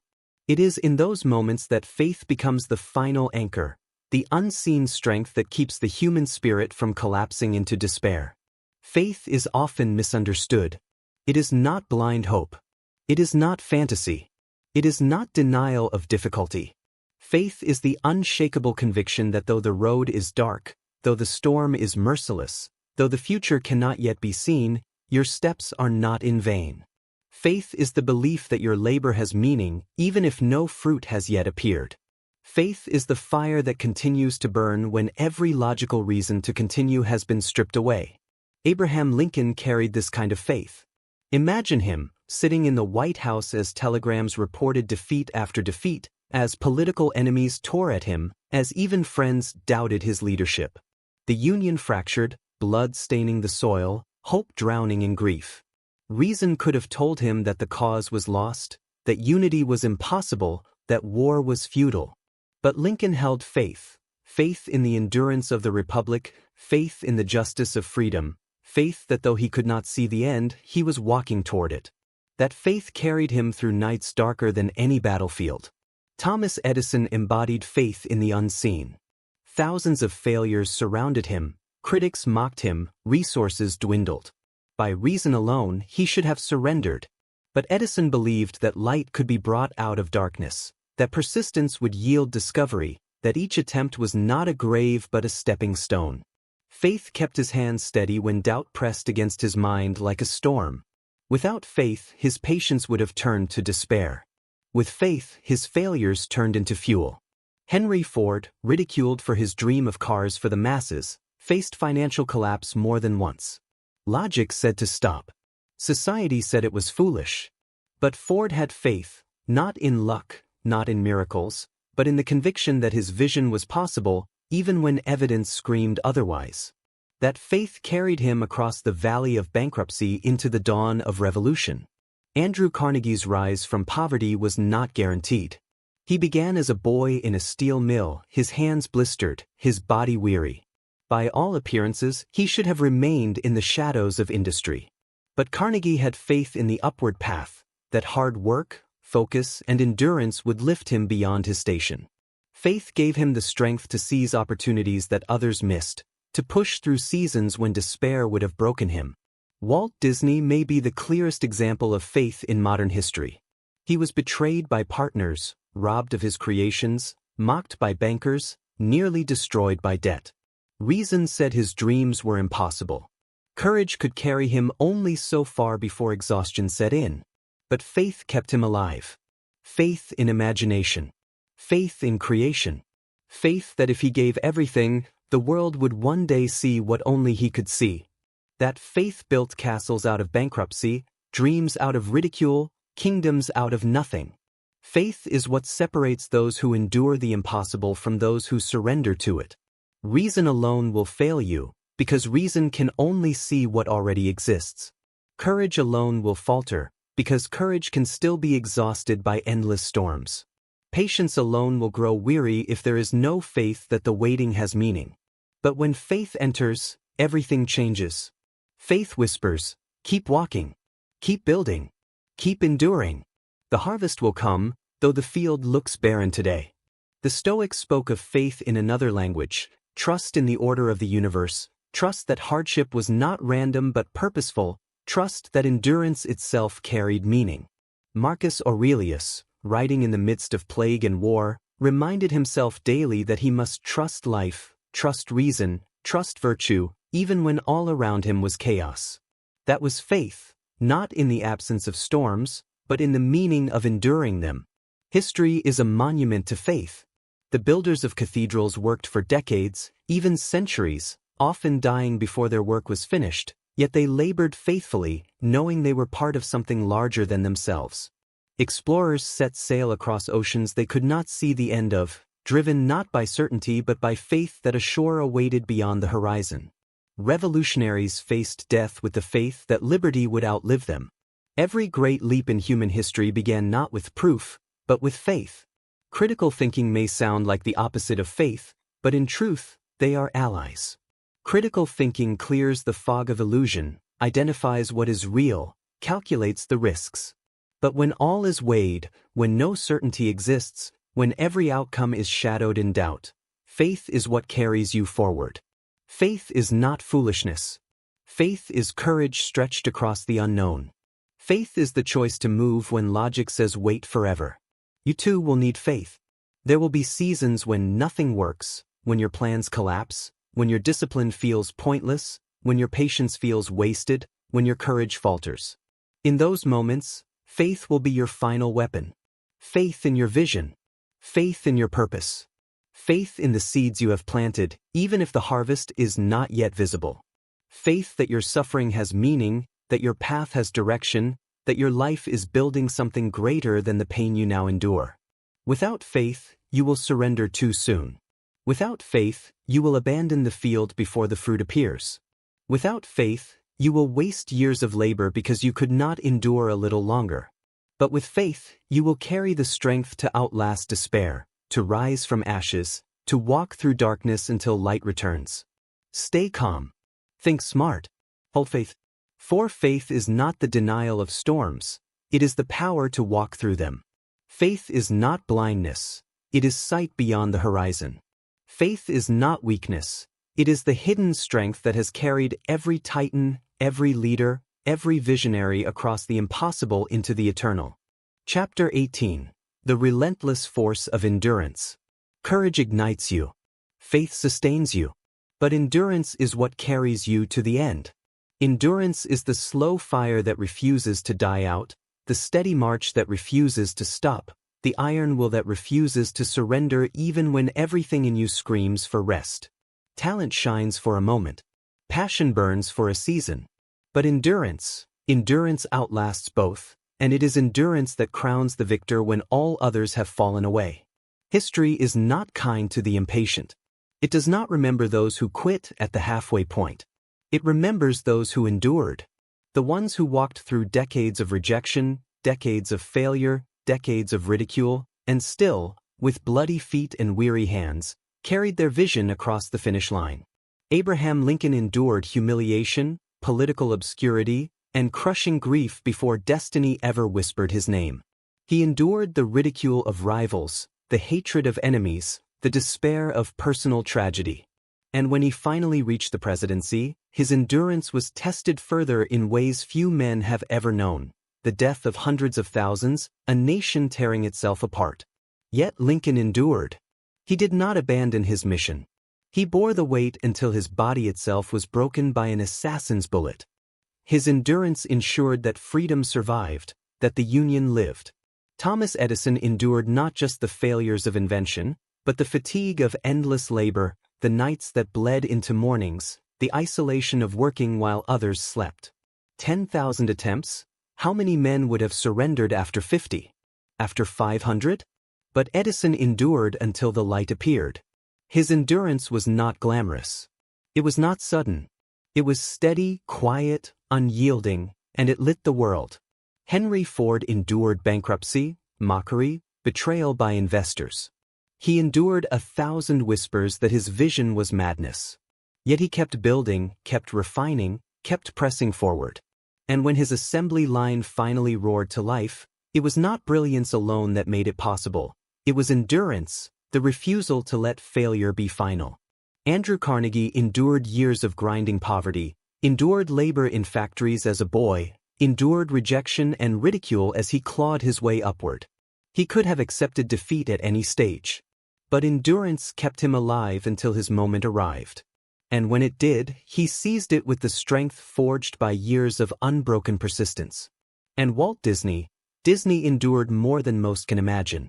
Bankruptcy, ridicule, betrayal, the theft of his characters. He endured debt so crushing it nearly strangled his dreams. But he did not stop. He kept drawing, kept imagining, kept building. His empire of imagination was not built in moments of inspiration. It was built in years of endurance. He walked through storms so fierce they would have destroyed lesser men. And when he emerged, he did so carrying dreams for generations. Endurance is not speed. It is not flash. It is not brilliance. Endurance is the quiet refusal to stop. It is the decision, repeated 1,000,000 times, to keep going when comfort would have you rest, when fear would have you quit, when despair would have you surrender. The Stoics knew this. Marcus Aurelius, crushed beneath the burdens of empire, the weight of plague, the exhaustion of war, wrote not about triumph but about endurance. He reminded himself to rise each day, to perform his duty, to persist, no matter how heavy the burden. That was endurance, not glory, not applause, but the simple act of continuing. Endurance is also what separates the visionary from the wanderer. Many men begin with passion. Many begin with excitement. Many begin with bold declarations. But most fall away when the years stretch long and the harvest does not come. They give up when their vision takes longer than expected, when success demands decades instead of days. But the ones who endure, these are the ones whose names survive the erosion of time. Alexander the Great conquered nations not by a single battle, but by years of relentless campaigns. His men marched across deserts, scaled mountains, faced starvation. It was not speed that won, it was endurance. Julius Caesar crossed seas, faced exile, rebuilt his power through years of persistence. Churchill endured years in political obscurity before returning to lead his nation in its darkest hour. Endurance is the discipline of time. It is the ability to see the long game, to embrace the marathon, to accept that greatness demands not days but lifetimes. The oak tree does not rise overnight. The cathedral is not built in months. The empire is not forged in a single campaign. All that lasts requires endurance. Critical thinking in difficulty demands endurance, because storms rarely end quickly. Crisis rarely resolves instantly. You may face seasons where answers do not come, where progress is invisible, where failure multiplies. Without endurance, you will surrender in those seasons. With endurance, you will outlast them. Endurance is not glamorous. No one applauds the man who continues quietly when others quit. But when the years pass, when the dust clears, when the storm subsides, it is always the man who endured who is still standing. Your life will demand endurance. Not for a day, not for a year, but for decades. You will endure betrayal, loss, failure, exhaustion. And each time, you will have a choice, to quit or to continue. If you quit, your story ends. If you endure, your story grows. So learn to love endurance. Love the long march. Love the slow progress. Love the process of building when no one is watching. Love the grind that shapes you into iron. Because endurance is not punishment, it is purification. It is the furnace that burns away weakness, leaving only strength behind. Stay calm. Think smart. Endure. For endurance is not simply surviving, it is the relentless, unstoppable march toward destiny, long after others have surrendered to time. Chapter 19. The Echo of Legacy. Every human life is brief, no matter how long it seems. Even the greatest among us breathe only for a moment against the endless horizon of time. But though life itself is short, legacy is long. Legacy is the mark burned into history, the echo that continues after the voice has gone silent, the monument that endures after the builder has turned to dust. Legacy is not what you claim, it is what remains when you are gone. It is the story told about you when you cannot speak for yourself. It is the impact of your choices, your character, your vision, your endurance. And make no mistake, everyone leaves a legacy. Some leave legacies of courage, strength, sacrifice. Others leave legacies of cowardice, corruption, and wasted potential. The question is not whether you will leave a legacy, the question is what kind of legacy it will be. Look at Abraham Lincoln. He did not live to see the full fruit of his labor. He was struck down before he could witness the nation's healing. And yet, his legacy endures. Because he lived with clarity of purpose, endured hardship with resilience, and made decisions with courage under fire. His words, his deeds, his sacrifice, these outlived him. Today, more than a century later, his legacy still shapes the soul of a nation. Thomas Edison's body has long turned to dust, but his inventions still burn in every light bulb, echo in every microphone, power every city lit by electricity. His name is synonymous with innovation because his legacy was not wealth or comfort, but relentless persistence. He left the gift of illumination to a world that once lived in darkness. That is legacy. Henry Ford does not drive the roads of today, but his legacy does. Every assembly line in every industry carries his fingerprint. Every family car, every machine built for the masses, whispers his vision. He is gone, but his influence remains because he poured his life into something that outlasted him. Andrew Carnegie's steel forged the modern world, but his greatest legacy was not his fortune. It was what he did with it. He built libraries, universities, institutions of learning that still serve generations long after his empire of steel was sold. His legacy was not only wealth, but opportunity.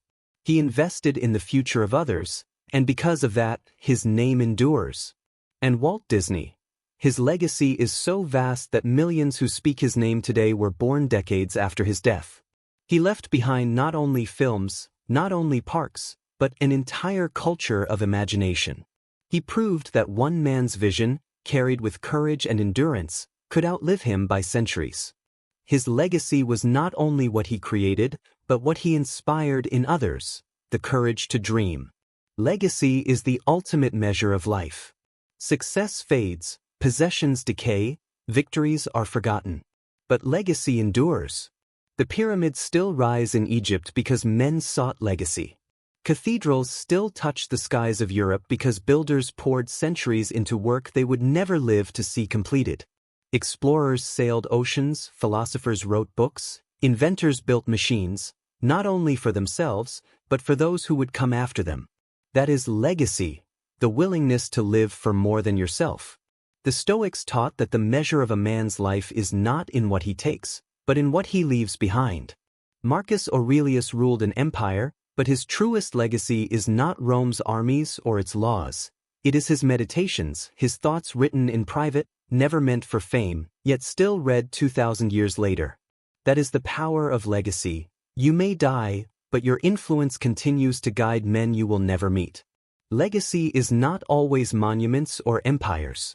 Sometimes legacy is quieter. A parent who teaches courage to their children. A teacher who inspires generations of students. A leader who changes the lives of those under their care. These legacies may never be written in history books, but they ripple through time in ways unseen, shaping futures that will never know their name. Legacy is not measured by fame, but by impact. But make no mistake, legacy is not accidental. You cannot stumble into a great legacy. It is built intentionally, day by day, decision by decision. It is the result of vision held steady, purpose embraced fully, discipline practiced relentlessly, courage lived daily. Legacy is not the result of one great act. It is the result of 1,000 small acts repeated across a lifetime. And beware, legacy can be corrupted. Many who sought greatness left legacies of ruin instead. Dictators carved their names into history, yes, but in blood and destruction. Their legacies are curses, not blessings. Legacy is powerful, but it is neutral. It will magnify who you truly are. If you live selfishly, your legacy will poison. If you live nobly, your legacy will inspire. The choice belongs to you. Critical thinking in difficult situations demands that you lift your eyes from the present and ask, what will this choice leave behind? What story will this action tell when I am gone? What will endure after me? The impulsive think of today. The wise think of eternity. You too will leave a legacy. It may be written in the lives of your children, in the work of your hands, in the principles you defended, in the sacrifices you made. But you cannot escape it.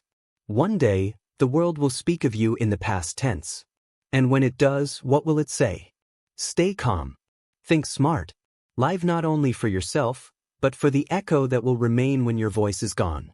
For legacy is the only immortality granted to men, the power to live beyond your years, not in body, but in impact, not in breath, but in memory. Chapter 20. The True Victory. Victory. The word has been stained by shallow definitions, by trophies, by applause, by wealth and possessions that crumble into dust. But true victory has nothing to do with medals or titles. True victory is not what the crowd can see, but what eternity remembers. It is not found in riches, but in resilience. It is not measured in numbers, but in mastery. The greatest victory is the one fought in silence, in the inner chambers of the soul, when you conquer yourself and refuse to bow to fear, weakness, or despair. The world sees the outside, the monuments of Edison, the industries of Ford, the steel of Carnegie, the castles of Disney, the leadership of Lincoln. But what the world does not see is the battlefield behind those victories.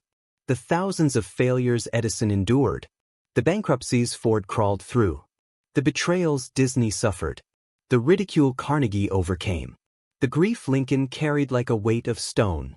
These men were victorious not because they avoided storms, but because they mastered them. Not because they were spared suffering, but because they endured it, transformed it, and rose through it. That is true victory. Victory is not ease. It is not comfort. It is the scars on your hands after decades of labor. It is the strength in your heart after years of heartbreak. It is the wisdom in your mind after countless failures. Victory is not given. It is forged, hammered in the furnace of time, tested in fire, sharpened in storms. The Stoics knew this truth. Marcus Aurelius never wrote of seeking triumphs in battle or riches from conquest. His victories were inner victories, mastery over anger, clarity in chaos, resilience in suffering. For he knew what all wise men learn. The outer world will always be unstable, uncertain, filled with storms you cannot control. But the inner world, the kingdom of self, can be mastered. And he who masters himself, masters the world. True victory is mastery of fear. Fear will always come. It will rise in every crisis, whisper in every silence, loom over every decision. Most men obey it.